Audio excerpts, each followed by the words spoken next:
साथ संगत जी, प्यार से कहना।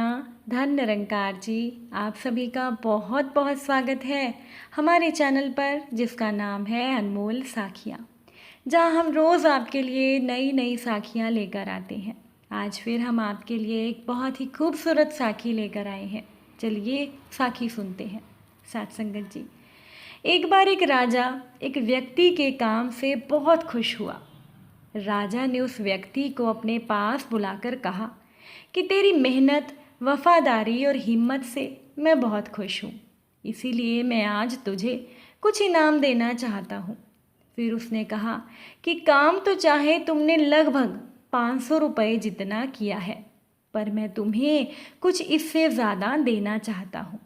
अब वो व्यक्ति बहुत खुश हो रहा था और राजा ने उस व्यक्ति से कहा कि आज रात तुम मेरे व्यक्तिगत कमरे में ही गुजारना। वहाँ पर हर प्रकार का कीमती सामान है, जो भी तुम्हें चाहिए वो उस कमरे में से ले लेना, लेकिन सुबह 7 बजे मेरा कमरा खाली कर देना। साथ संगत जी, अब तो उस व्यक्ति की खुशी का ठिकाना ही नहीं था। वो अपने भाग्य को सराहने लगा और सोचने लगा कि सचमुच जब भगवान देते हैं तो छप्पर फाड़ कर ही देते हैं। वो व्यक्ति ठीक रात के 9 बजे राजा के कमरे में प्रवेश कर गया। अब राजा के कमरे में अनेक प्रकार की आलीशान वस्तुएं थीं। अनेक प्रकार की आलीशान वस्तुएं और कीमती सामान को देखकर उस व्यक्ति की आंखें चमक उठी। वो व्यक्ति एक एक चीज़ को बड़े ध्यान से देखता और मन में सोच लेता कि वो ये चीज़ तो अपने साथ लेकर ही जाएगा। दूसरी चीज़ को देखकर सोचता कि ये भी वो साथ ही लेकर जाएगा। फिर वो मन ही मन मुस्कुराते हुए सामने बिछे हुए नरम नरम गद्दों वाले बिस्तर की ओर चल दिया। उसने सोचा कि सारा दिन बहुत काम करके थक गया हूँ, तो क्यों ना थोड़ी देर आराम ही कर लिया जाए और उसके बाद सुबह सारा सामान इकट्ठा करके राजे के कमरे से बाहर चले जाएंगे। साथ संगत जी, ये सोचकर वो व्यक्ति उस पलंग पर, उस बिस्तर पर जाकर चैन से लेट गया। अब वो थका हुआ तो था ही, कुछ ही पलों में उसे नींद आ गई। अब वो व्यक्ति सोया रहा, इतना सोया कि सुबह के 7 बज गए और ठीक उसी वक्त राजा के नौकर ने आकर दरवाज़ा खटखटाया। वो व्यक्ति आंखें मलता हुआ हड़बड़ाकर उठ बैठा। उसने जल्दी से बिस्तर से उठकर दरवाज़ा खोला। राजा के नौकर ने कहा कि समय पूरा हो गया है।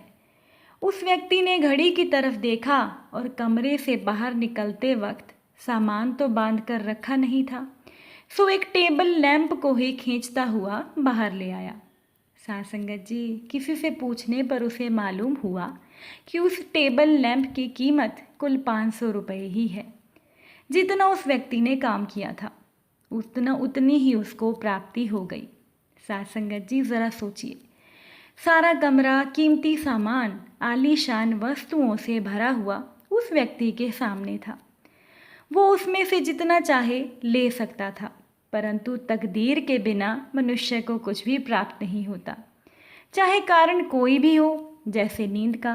परंतु याद रखना चाहिए कि तकदीर भी अपने कर्मों से ही बनती है। श्रेष्ठ कर्म करने वालों की श्रेष्ठ तकदीर बनती है, और जो कर्म ही नहीं करते या खोटे कर्म करते हैं, उनकी तकदीर भी खोटी ही होती है। जैसे उस व्यक्ति ने 500 रुपये का काम किया था तो उसे 500 रुपये की चीज़ मिल गई। रात भर वो आराम से लेटा रहा और सोचता रहा कि मैं क्या सामान लेकर जाऊंगा। अब कर्म तो उसने किया नहीं कि वो सामान को बांध कर रख दे। उसने सोचा कि थोड़ी देर आराम कर लेता हूँ, फिर उठकर सारा सामान बांध लूँगा। और जब उसने आंखें खोली तो समय पूरा हो चुका था। इसीलिए साथ संगत जी, मनुष्य को चाहे कुछ भी हो, अपने कर्मों पर सबसे पहले पूरा ध्यान देना है, क्योंकि कर्मों से ही तकदीर बनती है और कर्मों से व्यक्ति अपने भाग्य को भी बदल सकता है। इसीलिए हमेशा अच्छे कर्म करने चाहिए। साथ संगत जी, अगर साखी अच्छी लगी हो तो वीडियो को लाइक कीजिएगा, शेयर कीजिएगा, और अगर आप चैनल पर नए हो तो चैनल को सब्सक्राइब करके नोटिफिकेशन बेल भी प्रेस कर लीजिएगा। साथ संगत जी प्यार से कहना। धन निरंकार जी।